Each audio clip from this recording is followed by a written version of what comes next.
G'day YouTube, warbles on a lot here. Hands up everybody who has never heard the expression constant rubbing wears away a stone. Well, turns out in the event when you try the experiment, constant rubbing wears away the spool, wears away the tool, wears away the bobbin, depends on your name for the consumable item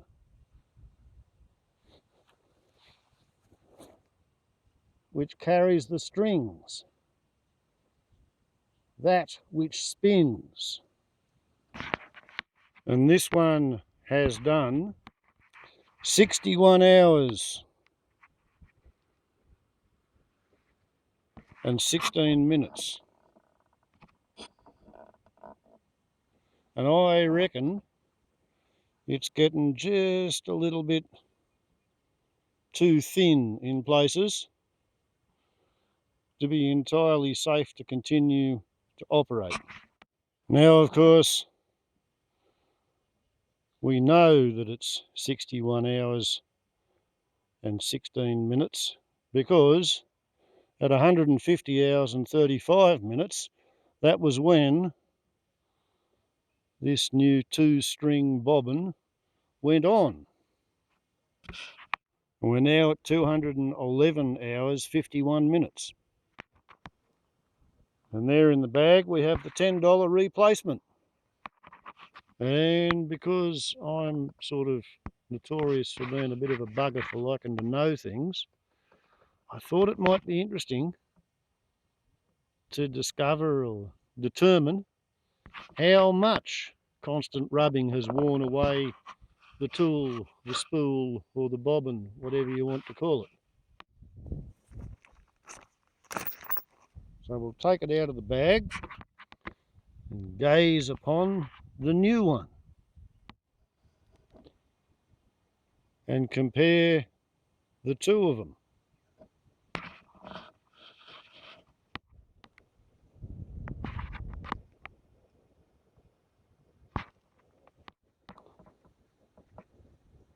And measure the difference. So, step one, we remove the worn strings. These are not completely beyond using for perhaps another 5 minutes.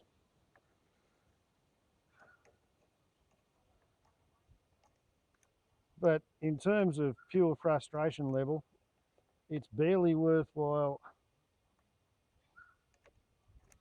commencing to operate the machine if you know that within 5 minutes you're going to have to stop and change the strings.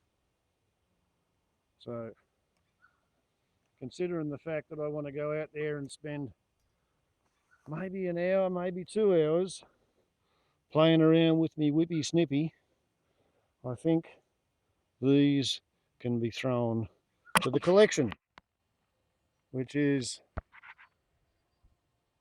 admittedly extensive. And I think that's pretty much how many strings. Actually, I'll put these ones up here with the other few that have been retired when they're not quite completely fully used up.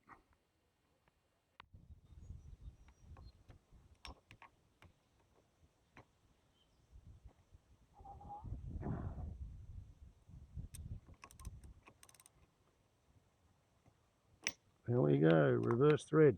Gets me every time. If you don't get this thing centered precisely, exactly correctly, the imbalanced mismatch at this end will literally shake your heat shield to pieces. And then you will have to tie wire it back together as penance for having failed to have been sufficiently painstaking in the balancing of the bobbin. Now, before bringing out the scales, there's another thing to consider. That being that the string holes as supplied in the bobbin, they're 4mm, whereas these ones here are 4.5mm, because I am the sort of hillbilly who modificates whatever is at hand in order to get it to do the job. And when you spent 20 minutes to maybe an hour wearing out a pair of strings, the last thing you want when you're trying to get your piece of 3mm string to go into that 4mm hole, and the bloody thing wants to have an argument with you, that's not cool at all.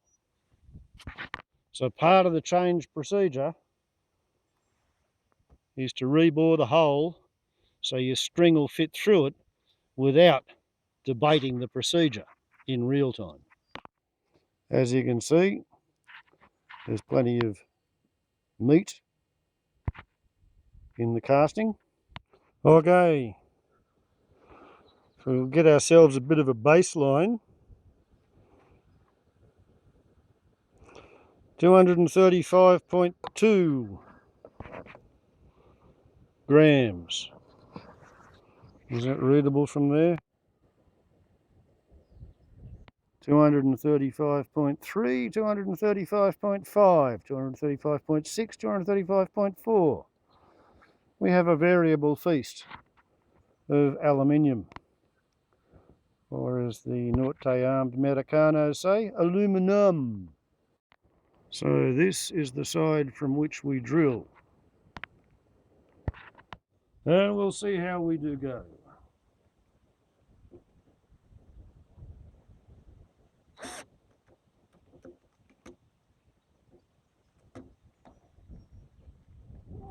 Tighten it again.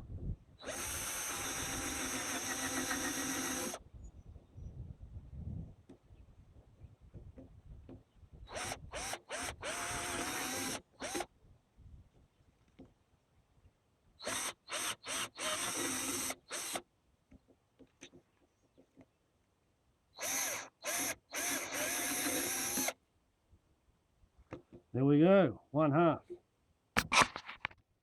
Other side.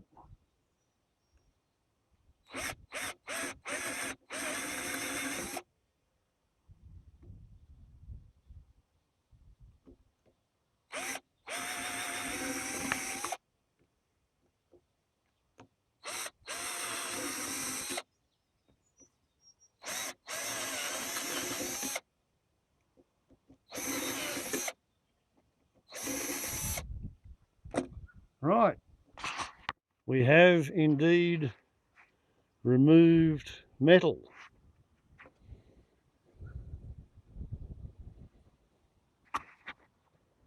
And now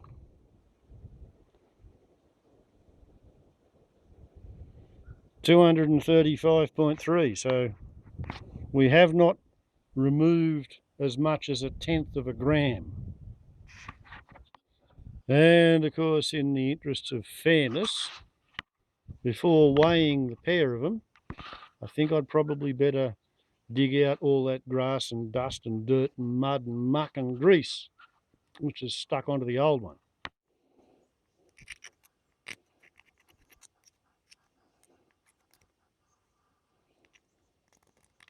Just sort of in the interest of being halfway accurate.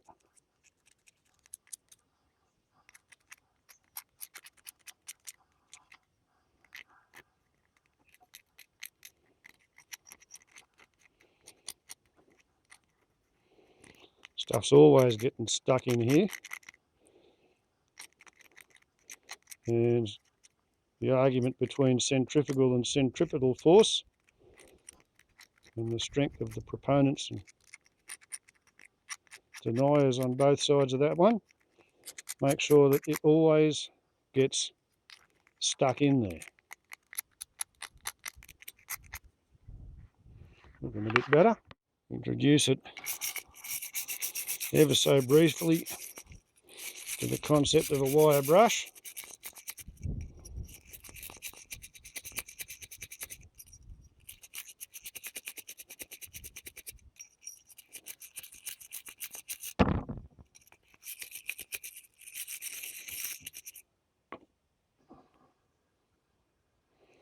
This brings out more of the encrustations. We might even introduce it to a small wire brush. The kind you can't buy in the shops, you have to actually make it so that you can play with it on small and fiddly jobs for which nobody else makes the tools.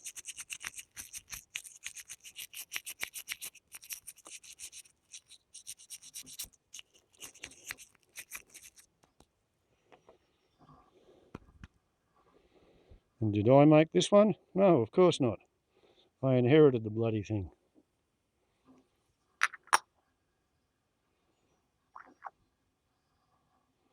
Bit of a difference, eh? Kind of hard to credit that once upon a time they were identical. But such was indeed the case. Okay.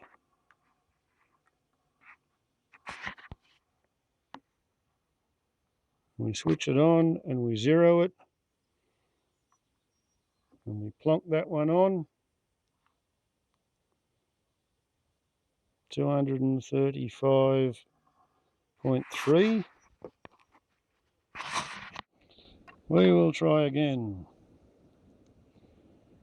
235.2. Now we zero that.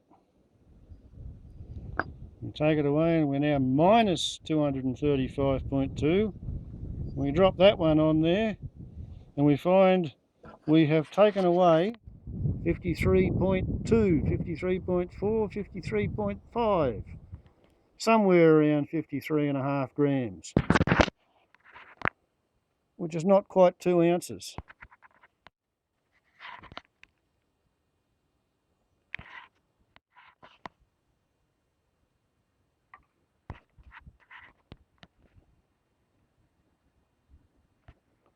Yeah, still saying something around the 52.8, 53 grams. There you go, that's kind of the best I can get in the mongrel of a thing to read. These digital devices, oftentimes they disappoint. But anyway, there we go, 53 grams lighter. Who would have thunk it? There we go.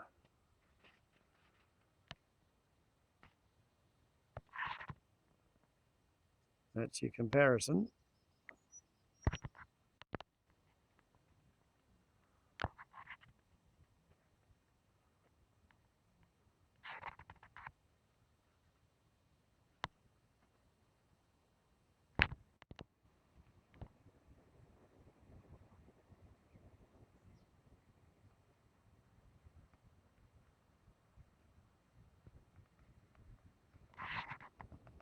For what it's worth. Right, so now I just have to put it back on while holding my mouth in the exact, precise, correct, right spot in order to balance this without it all going pear-shaped and eccentrical. So to take all the difficulty out of this job, we resort to the ancestral scribing block, the copy. I say the copy because this one was made in about 1940, 41. Actually, you know, this one was not the one that was made in 1941 by my father when he was teaching metalwork, industrial metalwork, at the Glen Innes Technical College. This is the one on the right, which he made, and he copied the one on the left. The original is ever so slightly higher than the copy on its base plate.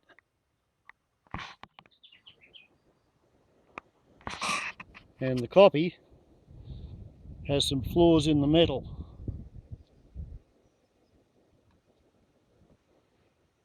which the one that was bought in the shop does not display. So anyway, we'll use our pair of scribing blocks to tell us how far out of balance we are. And we're just a little bit out there.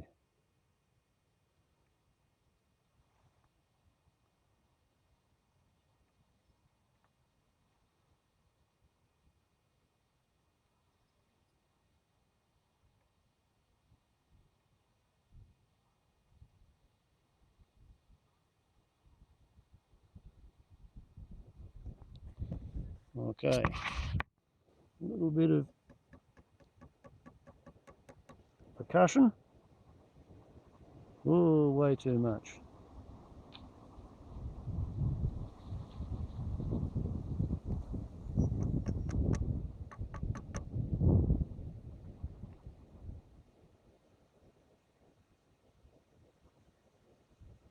Anyway, this will go on for a while. I'll save you the heartbreak of having to watch me go backwards and forwards chasing the centre, and I'll show you what it's like when I've done it. Okay, so there's a 1 point there, and there's the other point there. Now I'm going to rotate this, and as you can see, there's barely a millimetre worth of argumentation.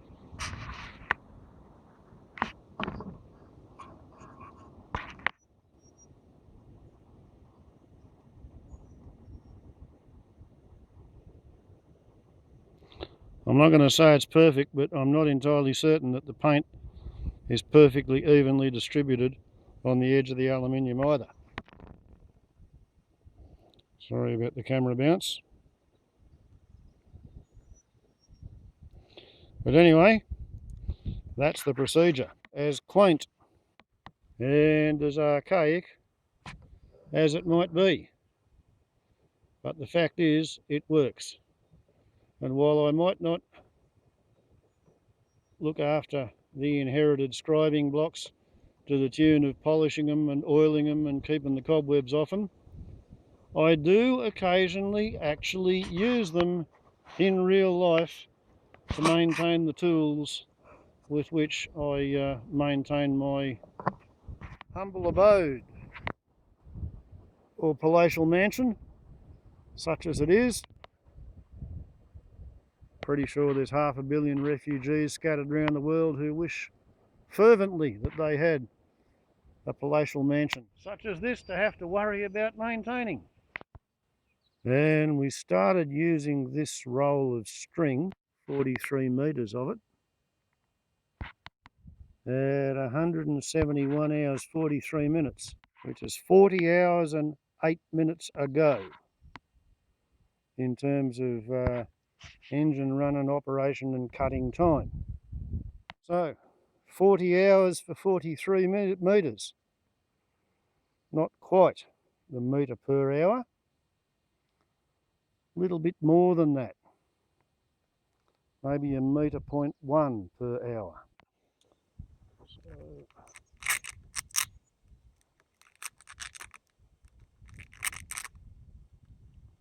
bit sad for the plastic covering. We take a string previously measured to be the correct length,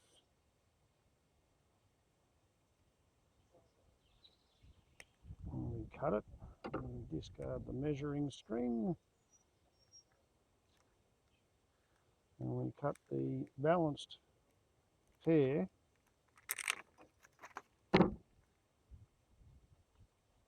off the roll, so they're both more or less guaranteed to be exactly precisely the same length.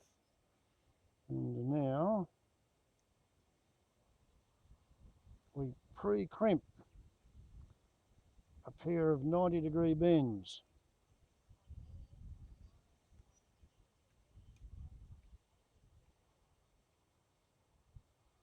So that when these things get put in their slightly enlarged holes, if one end gets broken off or cut off or rendered shorter than the other, they're not going to be able to get these pre-crimped 90-degree bends around the holes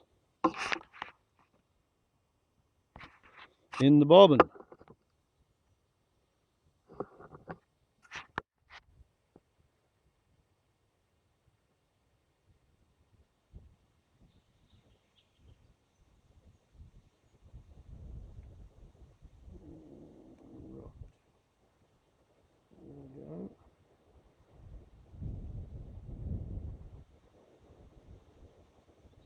Push those in and stick your thumb on the back end of it to hold it in place.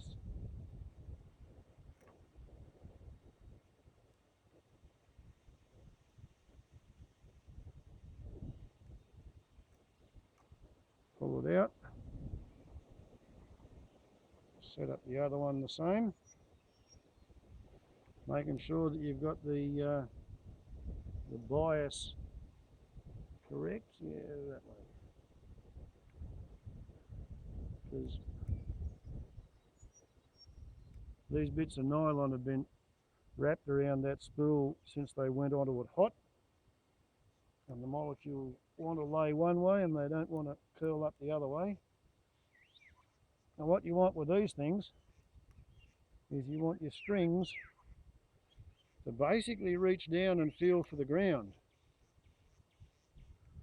And there we go. All I've got to do is make up another pair of strings to stick in my pocket, and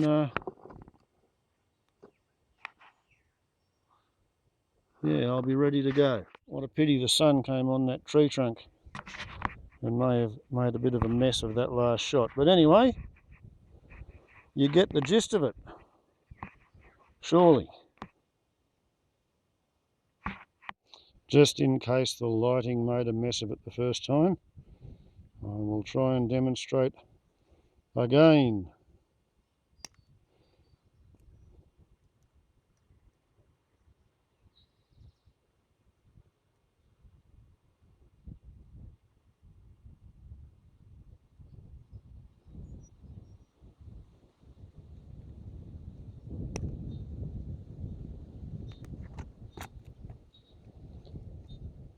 Sit still.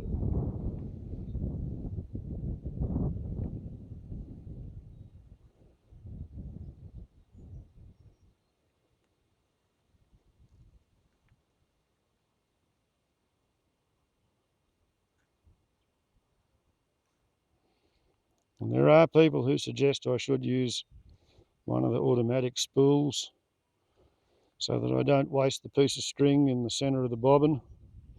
But if you shave away nearly 2 ounces of the weight of a solid aluminium bobbin,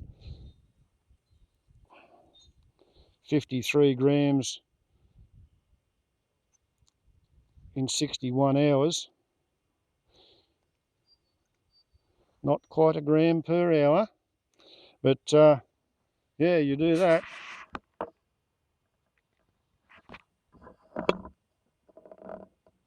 What chance is a complicated mechanical bobbin that's full of plastic and springs and grippers and God knows what else going to have when it's being used on a rock block like this,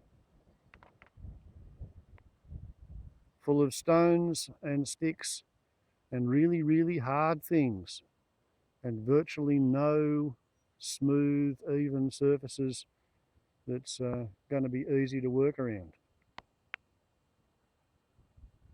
Right, and that is how to take a simple 15 or 20-minute job and turn it into a 2-hour procedure. All you got to do is video the whole performance for YouTube. Warbles not a lot to YouTube. Ciao.